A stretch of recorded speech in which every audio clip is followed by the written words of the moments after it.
دیا کہ حضور آخری نبی ہیں، دین مکمل ہو گیا، اب کسی اور پیغمبر کی، رسول کی، دین کی، کتاب کی ضرورت باقی، آج میں نے تمہارے لیے تمہارا دین مکمل کر دیا۔ اور کیا خوبصورت لفظ ہیں قرآن پاک میں، فرمایا وَأَتْمَمْتُ عَلَيْكُمْ نِعْمَتِي، اور آج میں نے تم پر اپنی نعمتیں تمام کر دی ہیں، نعمتیں مکمل کر دی۔ وَرَضِيتُ لَكُمُ الْإِسْلَامَ دِينًا، اور اللہ فرماتے ہیں میں نے تمہارے لیے دین اسلام کو پسند کیا ہے، یہ میری رضا ہے، یہ دین اسلام تمہارے لیے پسند کیا ہے۔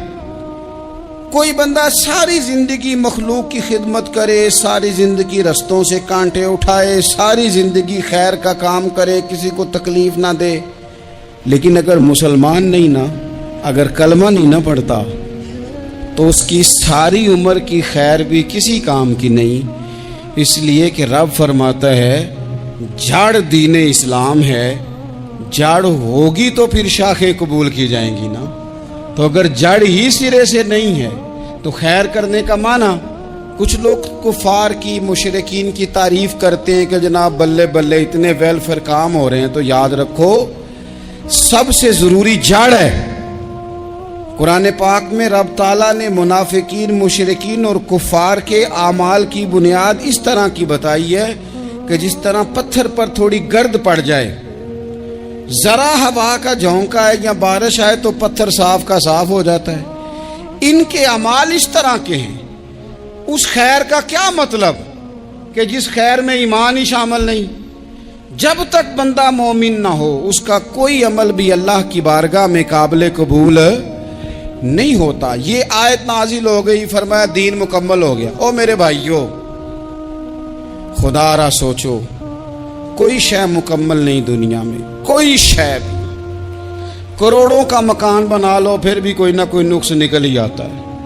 کوئی دنیا میں شے مکمل ہے ہی نہیں۔ اگر کوئی شے مکمل ہے تو وہ مدینے والے رسول کا دین مکمل ہے۔ مکمل، جب ہم کہتے ہیں نا مکمل دین، تو لوگ سمجھتے ہیں تو شاید سادی سی بات ہے۔ یہ وہ والی بات ہے جو دنیا میں کہیں نہیں پائی جاتی۔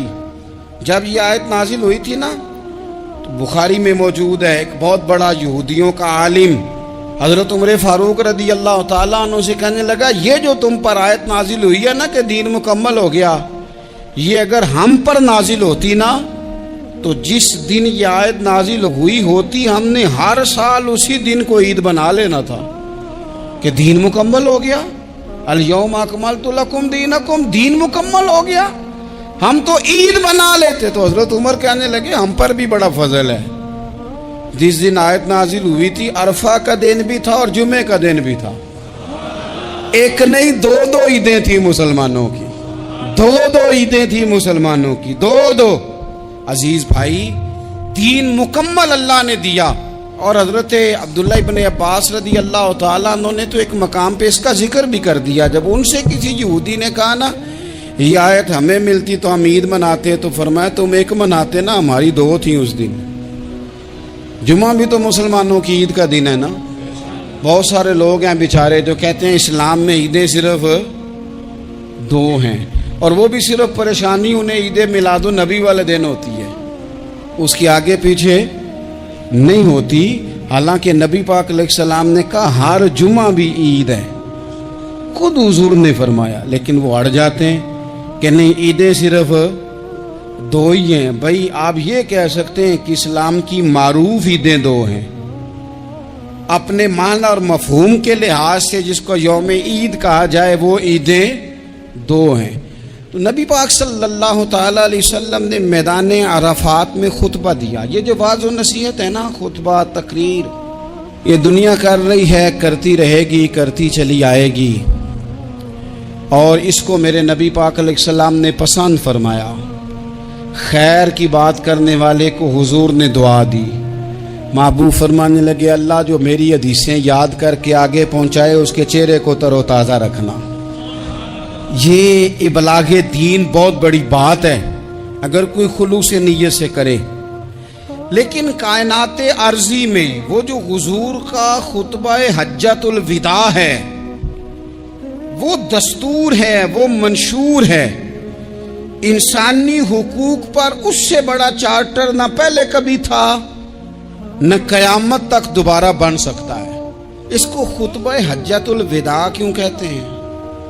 ایک تو مطلب یہ کہ حضور نے یہی آخری آج کیا، اور دوسری بات یہ تھی کہ اس خطبے کے تھوڑے ہی عرصے بعد میرے نبی پاک نے وصال ظاہری فرمایا، اور اس خطبے کو رسول پاک صلی اللہ تعالی علیہ وسلم نے شروع کہاں سے فرمایا؟ یہ خطبہ دیکھیں شروع کہاں سے ہو رہا ہے۔ انسان دنیا میں ملتا بھی ہے، جدا بھی ہوتا ہے۔ یہ جو جدائی کا وقت ہوتا ہے نا، جدائی کا، شاید بڑی سوچ سمجھ کے کہا تھا حضرت میاں صاحب نے، بڑی غور کر کے انہوں نے کہا تھا کہ دریا کنڈے روخ نہ لائیے، جو آوے روڑ جاوے۔ آپ میدان میں درخت لگاتے ہیں تو کبھی پھل گرتا ہے تو زمین پہ گرتا ہے، اٹھا لیتے ہیں۔ اگر دریا کے کنارے ہو تو وہ تو دریا میں گرے گا اور روڑ جائے گا، چلا گیا، بہہ گیا۔ فرمانے لگے دریا کنڈے روخ نہ لائیے، جو آوے روڑ جاوے، تے پردیسی نال نہ یاری لائیے، او دا جدوں دل کرے ٹور جاوے، وہ تو چلا جاتا ہے۔ یہ خطبہ شروع کہاں سے ہو رہا ہے؟ یعنی ابھی آغاز کلام ہے، بات آگے آئے گی، آغاز کلام ہے۔ میں کہہ چکا ہوں ولی شاید عبادت کر کے بنے، تقوی اختیار کر کے بنے، ولی اللہ کی حرام کردہ ہر شے سے اجتناب کر کے بنے، وہ جس میں شبہ ہے اس سے بھی بچے تو پھر ولی بنے۔ لیکن صحابی تو حضور کی زیارت سے بنتا ہے نا، نبی پاک کی زیارت سے بنتا ہے، اور صحابہ تو وہ صحابہ تھے جن کی ہر صبح عید ہوتی تھی، خدا کا قرب حاصل تھا، نبی کی دید ہوتی تھی۔ وہ تو اس طرح کا ماحول تھا کہ نبی پاک نے فرمایا حضرت ابو ہریرہ سے یہیں بیٹھے رہتے ہو، تھوڑا ذرا کبھی کوئی کام بھی کر لیا کرو، وقفے سے ملنے سے محبت بھی بڑھتی ہے۔ تو حضرت ابو ہریرہ اٹھے اور ستون کے پیچھے سے ہو کے واپس آ گئے۔ فرمایا آ گئے ہو؟ عرض کی حضور دل ہی نہیں لگتا تو جائیں کہاں؟ وہ جو حضور سے آ کے کہتے تھے نا یا رسول اللہ صلی اللہ علیہ وسلم، حضرت ثوبان بن مالک، حضور نے فرمایا پریشان دکھائی دیتے ہو؟ کہا یا رسول اللہ ایک بات پریشان کرتی ہے۔ کہا وہ کیا؟ عرض کی حضور دل بے چین ہوتا ہے تو زیارت کو آ جاتا ہوں، آج ایک عجیب خیال آیا ہے، عجیب خیال آیا ہے، اور اس نے عجیب رنگ طبیعت میں بھر دیا ہے۔ فرمایا تمہیں کیا خیال آیا؟ عرض کی یا رسول اللہ صلی اللہ علیہ وسلم آج خیال آیا ہے کہ ثوبان ہے تو حضور کا غلام ہے، جنت تو حضور کے صدقے ملے گی، لیکن یہ ہے کہ حضور تو ہوں گے نا نبیوں کے ساتھ، تجھے ملے گی پر ملے گی تو غلاموں کے محلے میں نا۔ تو دل میں خیال آیا کہ وہاں زیارت بھی ہوگی کہ نہیں؟ او جنت میرے کس کاری جتھے یار نظر نہ آوے، زیارت بھی ہوگی کہ نہیں؟ حضور کی بارگاہ میں جب حضرت ثوبان نے عرض کی تو رب کریم نے فرمایا محبوب جو تیری اور تیرے رب کی اطاعت کرے نا، اولئک انعم اللہ علیہم من النبیین والصدیقین والشہداء والصالحین، فرمایا ان کو اللہ نبیوں کے، صدیقین کے، شہداء اور صالحین کے ساتھ ہی جنت میں اکٹھا فرمائے گا۔ وہ اکٹھے رہے۔ تو جن کو تو جنت میں بھی حضور کی زیارت کے بغیر چین نہیں تھا، ان کو حضور نے خطبہ حجۃ الوداع شروع کرتے وقت پہلا جملہ پتہ کیا کہا؟ حضور اونٹنی پہ ہیں، احرام باندھا ہوا ہے، 1,40,000 کم و بیش غلام سامنے کھڑے، عرفات کا میدان۔ محبوب فرمانے لگے پہلا جملہ، جو درد والے تھے وہ تڑپ گئے، یہ سارے درد والے تھے لیکن کچھ زیادہ مزاج شناس تھے۔ محبوب نے پہلا جملہ کہا، حضور فرمانے لگے لوگو جس طرح آج اکٹھے ہوئے ہیں شاید اس کے بعد دوبارہ ہم اکٹھے نہ ہوں۔ پہلا اعلان ہی کر دیا کہ یہ تمہارے ساتھ جو آج خطبہ ہے نا، اس میں اشارہ دے دیا کہ دوبارہ نہیں جمع ہوگے، اگلا حج نہیں کرنا، بس ختم ہوئی بات۔ یہ آخری پہلی بات ہی حضور نے یہ بیان کی۔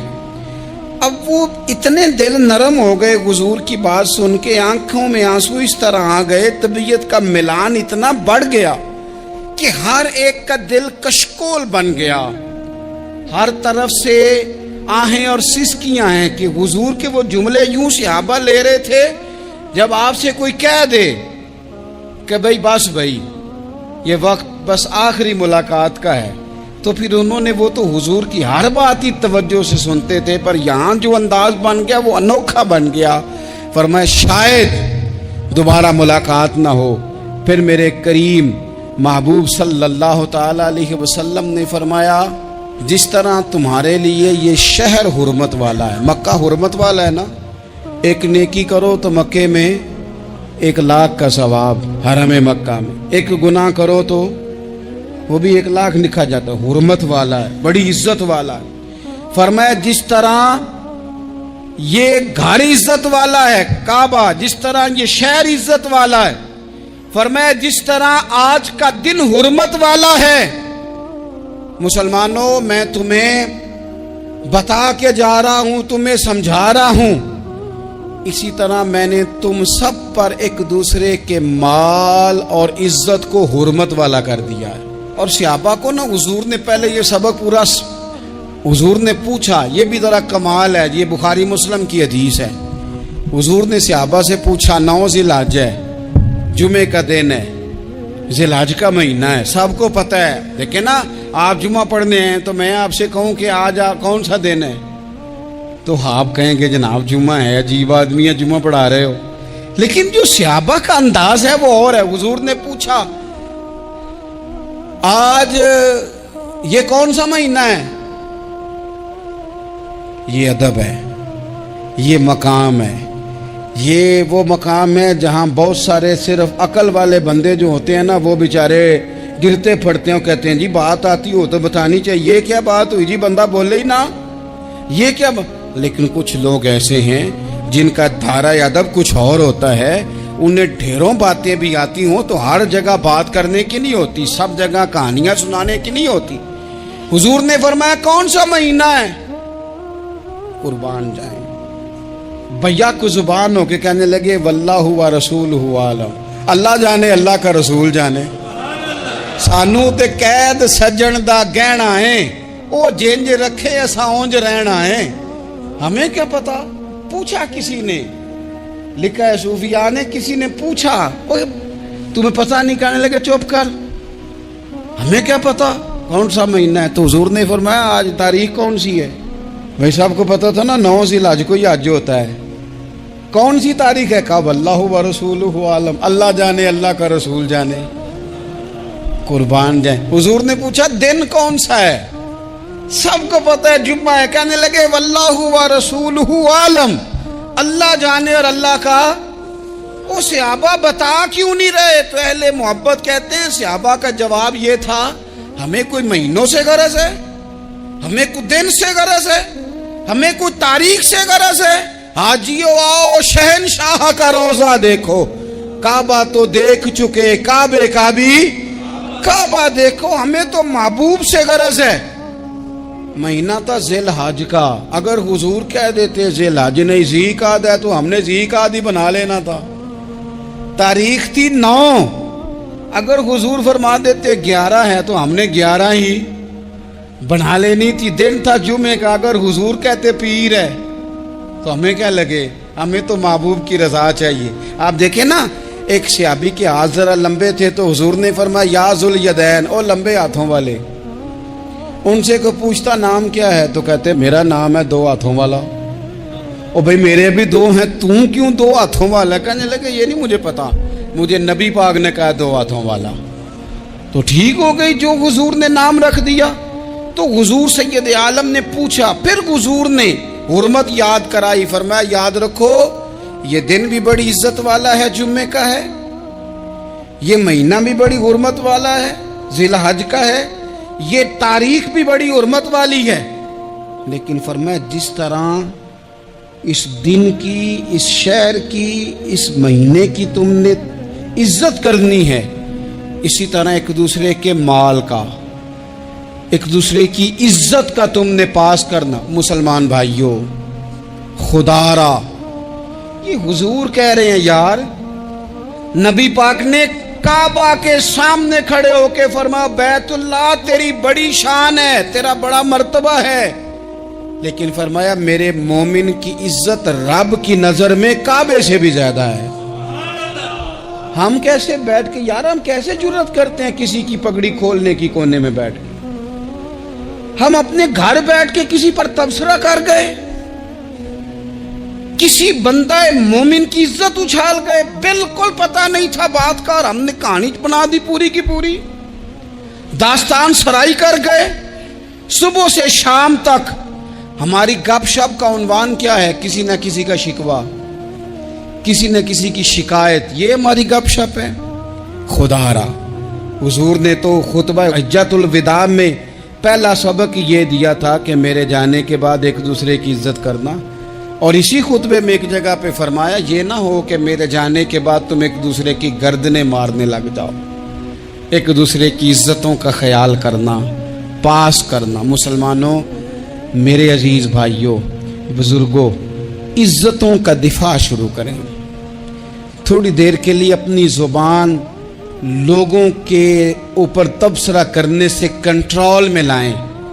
کچھ چیزیں ایسی, میں مختلف شہروں میں جاتا ہوں, جس شہر میں گئے وہاں لوگوں نے یہ کہا جناب یہاں جو مولانا ہے نا, بعض لوگ یہ باتیں بڑی چسکے لے کے سنتے ہیں, یہاں جو مولانا ہے نا وہ کچھ نہیں کرتے, آپ بڑے اچھے ہیں.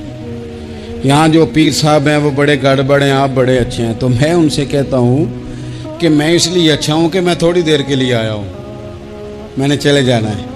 اور دوسری بات یہ کہ مجھے آپ جتنا مرضی اچھا کہہ لیں, میں نے رخصت ہو جانا ہے 2-3 گھنٹوں کے بعد. یہاں جس آدمی کا آپ شکوہ کر رہے ہیں نا, آپ اس کو جنازے کے لیے خبر کریں نہ کریں, اسے پتہ چل گیا نا محلے میں جنازہ ہو گیا, تو اسے کوئی کام بھی ہوا تو اس نے کہنا یار نہیں محلے میں فوتگی ہوگی, میں نے جنازہ پڑھانا ہے, اس نے جانا نہیں. تو کمزوریاں تو سب جگہ ہوتی ہیں, لیکن ان کمزوریوں کی وجہ سے آپس میں بغض پیدا کر لیا جائے گا. اور پھر کمال بات ہے نا کہ اپنی ساری کمزوریوں سمیت اپنے آپ سے پیار ہے, اپنے آپ سے محبت ہے, اور دوسرے کی ایک کا پتہ چل جائے تو ہمیں گھن آنے لگ جاتی. تو حضور نے خطبہ حجۃ الوداع کے موقع پر یہ بات ارشاد فرمائی. دوسرا حضور نے فرمایا لوگوں یاد رکھنا, یہ خطبہ حجۃ الوداع میں نبی پاک نے فرمایا, یہ حضور خطبہ دے رہے ہیں, اور اس وقت دے رہے ہیں جب حضور صحابہ کو بتا چکے ہیں کہ یہ آخری ملاقات ہے. جو دور دراز سے آئے ہیں ان کو بتایا ہے کہ یہ میری تمہاری جو مجلس ہے, جو محفل ہے, جو تم سے بات ہو رہی ہے, یہ آخری ہے. محبوب فرمانے لگے لوگوں یاد رکھنا قیامت قائم ہوگی. ان جملوں کا حسن ملاحظہ کر لیں. فرمایا قیامت قائم ہوگی, تم اپنے رب سے ملاقات کرو گے, اور فرمایا تمہارا رب تم سے تمہارے اعمال کے بارے میں پوچھے گا. یہ خطبہ حجۃ الوداع میں کریم نے فرمایا. صبح تم اٹھے, کیا عمل کیا, اللہ پوچھے گا. کسی سے ملاقات ہوئی, طرز کیا تھی, سوچ کیا تھی, اللہ پوچھے گا. لین دین میں کیا معاملات تھے, تمہارے اعمال کے, اللہ سے ملاقات ہوگی, وہ کھڑا کر کے پوچھے گا. اور حدیث میں کئی جگہ پہ حضور نے فرمایا وہ تم سے سوال کرے گا, تمہیں جواب دینا ہے. میرے عزیز بھائیوں, تیار رہنا چاہیے, تیار. ہم نا منت کرتے ہیں آخری دن ہو نا, تنخواہ دار لوگ کہتے ہیں یار یہ آخری ایام چل رہے ہیں, کوئی خرچہ نہ بتاؤ, اس لیے کہ حساب کے متھے لگنا ہے. آخری دنوں میں, بجٹ کے دنوں میں لوگ پریشان ہوتے ہیں کہ حساب دینا ہے. جب رب سے ملاقات کریں گے اور وہ حساب مانگے گا, کتنا مشکل کام ہے. اور ایک مقام پہ حضور نے فرمایا جس سے اللہ نے حساب مانگا وہ تو الجھ گیا, دعا کرو وہ حساب مانگے ہی نہ, بے حساب ہی بخشش فرما دے.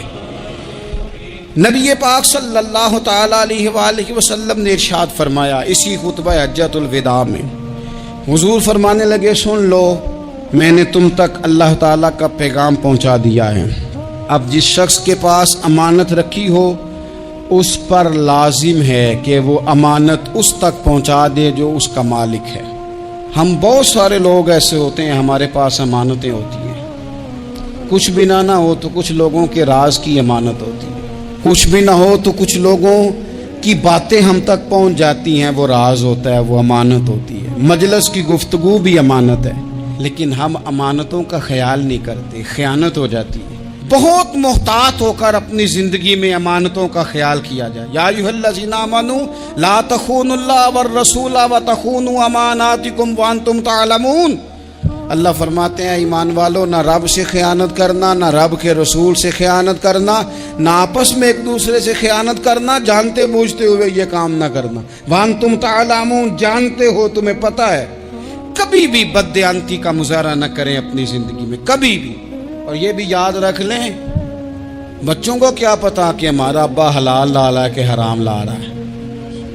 آپ لا رہے ہیں نا، تو وہ تو بیچارے بھولے پن میں کھا رہے ہیں، تو حساب آپ نے دینا ہے۔ جنہ لی تو پاپ کمائے ہن کتھے نہیں ہو تیرے کر دے، بلانا۔ تو بچوں کا تو یہ معاملہ ہے بھائی، اللہ ماشاءاللہ کہ وہ وقت پہ ہی، شادی کے 10-15 دن کے بعد ہی ان کو پیغام مل جاتا ہے کہ اگر ہمارا علیحدہ گھر ہو تو میں مرضی سے سجاؤں، تو میں مرضی سے سنواروں، تو میرا کوئی مطلب اپنا سلسلہ ہو، تو بڑے ٹائم پہ ساری باتیں شروع ہو جاتی ہیں، وہ تو معاملہ ہی بالکل اور ہے۔ تو بالکل کسی بھی امانت میں کبھی بھی خیانت کرنے کی کوشش نہ کریں، اور یاد رکھیں مال حرام جہاں آتا ہے وہاں بڑی تباہی آتی ہے۔ جہاں لوگ بددیانت ہو جاتے ہیں وہاں معاملات بڑے خراب ہو جاتے ہیں۔ اللہ تبارک و تعالی دیانتداری کی توفیق عطا فرمائے۔ حضور نے خطبہ حجۃ الوداع کے موقع پر فرمایا، میں نے آج جاہلیت کے سارے سود ختم کر دیے۔ نبی پاک میدان عرفات میں کھڑے ہو کے فرمانے لگے، جس بندے نے بھی کسی سے پیسے لیے ہیں وہ اصل رقم دے گا، زائد نہیں دے گا۔ حضور کے بڑے قریبی تھے ایک، فرمایا انہوں نے بھی کچھ لوگوں سے پیسے لیے ہوئے، چونکہ وہ سب لوگ کرتے تھے، حرام ہی نہیں تھا۔ فرمایا میں ان کو بھی حکم دیتا ہوں کہ یہ اصل رقم وصول کریں گے، کسی سے ایک پائی بھی زیادہ وصول نہ کریں گے۔ نبی پاک صلی اللہ تعالی علیہ وسلم نے خطبہ حجۃ الوداع میں ایک باریک بات حضور نے بھی، یہ آپ نے ضرور سمجھنی ہے، بالخصوص جو لوگ تھوڑا دین پر عمل کر رہے ہیں، جن کا لبادہ مذہبی ہو گیا، جنہیں لوگ حضرت صاحب، قاری صاحب، علامہ صاحب، مفتی صاحب، حاجی صاحب، بزرگوں کہہ کے بلاتے ہیں، وہ اس پر توجہ کریں۔ میرے نبی پاک صلی اللہ علیہ وسلم نے خطبہ حجۃ الوداع کے موقع پہ ارشاد فرمایا، لوگو شیطان اب مایوس ہو گیا ہے، وہ تم سے بتوں کی پوجا نہیں کرا سکے گا، ہاں وہ تمہیں چھوٹے چھوٹے گناہوں میں مبتلا کرے گا، وہ تم سے چھوٹے چھوٹے عیب کرائے گا، تم سمجھو گے یہ تو غلطی کوئی نہیں۔ فرمایا اس سے بچ کے رہنا۔ اب وہ مایوس ہو گیا، بتوں کی پوجا نہیں کرا سکتا، تمہیں اپنی پوجا نہیں کرا سکتا، لیکن چھوٹی چھوٹی غلطیاں۔ ایک مقام پہ فرمایا نا، چھوٹا گناہ ہونا تو مومن اسے پہاڑ سمجھتا ہے، اتنا بڑا ہو گیا، اور منافق کہتا ہے یہ تو کچھ بھی نہیں۔ تو اپنی زندگی کے اندر چھوٹی چھوٹی کوتاہیاں، حضرت سعدی فرمایا کرتے تھے سیلاب اچانک نہیں آتے، پہلے چھوٹا سا سوراخ ہوتا ہے دریا کے کنارے میں، اسے بند نہ کیا جائے پھر بڑا ہو جاتا ہے، پھر وہ ٹائم آتا ہے کہ بند ٹوٹ جاتا ہے، بستیاں ڈوب جاتی ہیں۔ پہلے چھوٹا گناہ انسان کرتا ہے، چھوٹا، پھر اس سے آگے بڑھتا جاتا ہے اور بڑی بڑی غلطیاں ہوتی ہیں۔ اللہ تبارک و تعالی ہمیں رائی کے دانے کے برابر بھی غلطی کرنے سے محفوظ فرمائے۔ نبی پاک صلی اللہ تعالی علیہ وسلم نے اسی موقع پر ارشاد فرمایا، لوگو اللہ سے ڈرتے رہنا، اور میں تمہیں عورتوں کے ساتھ بھلائی کی وصیت کرتا ہوں۔ فرمایا رب نے تمہیں اختیار دیا ہے، عورتیں تمہارے سپرد کی ہیں، ان سے اچھا سلوک کرنا۔ فرمایا اگر کبھی کوئی ان پر تمہیں سختی کرنی بھی پڑے تو اتنی کرنا جتنی ان کی غلطی ہو، ان سے درگزر کرنا، ان سے پیار کرنا۔ اسلام نے خاتون کو باقاعدہ حقوق دیے، باقاعدہ۔ صحیح بخاری میں حدیث ہے، یہ جو نوجوان ہیں، مطالعہ کرنے والے، پڑھنے سننے سمجھنے والے، یاد رکھا کریں ان چیزوں کو۔ حضرت بریرہ رضی اللہ تعالیٰ عنہ حضرت عائشہ صدیقہ کی کنیزہ ہیں۔ حضرت مغیث رضی اللہ تعالیٰ عنہ ایک صحابی ہیں، ان کی وہ اہلیہ ہیں، وہ اپنے خامد سے علیحدگی چاہتی تھی۔ ان کے خامد بڑی محبت کرتے تھے، علیحدہ ہونا نہیں چاہتے تھے، خاتون رہنا نہیں چاہتی تھی۔ انہوں نے بڑی سفارشیں کرائیں کہ میرا خامد میری بیوی مجھ سے صلح کر لے، حالانکہ وہ خاتون کنیز ہیں، خادمہ ہیں، کوئی بڑے قبیلے سے بظاہر تعلق نہیں۔ بالآخر انہوں نے گزارش کی، سیدہ عائشہ صدیقہ رضی اللہ تعالیٰ عنہ سے کہا، کچھ اور ذرائع اختیار کیے۔ حضرت مغیث نے رضی اللہ تعالیٰ عنہ ان کے شوہر نے کہ نبی پاک علیہ السلام کی خدمت میں عرض کریں، حضور میری سفارش کریں کہ یہ مجھے صلح کر لیں۔ تو نبی پاک علیہ السلام نے حضرت بریرہ رضی اللہ تعالیٰ عنہ جو کنیزہ ہیں، خادمہ ہیں، ان کو بلا کے کہا تمہارا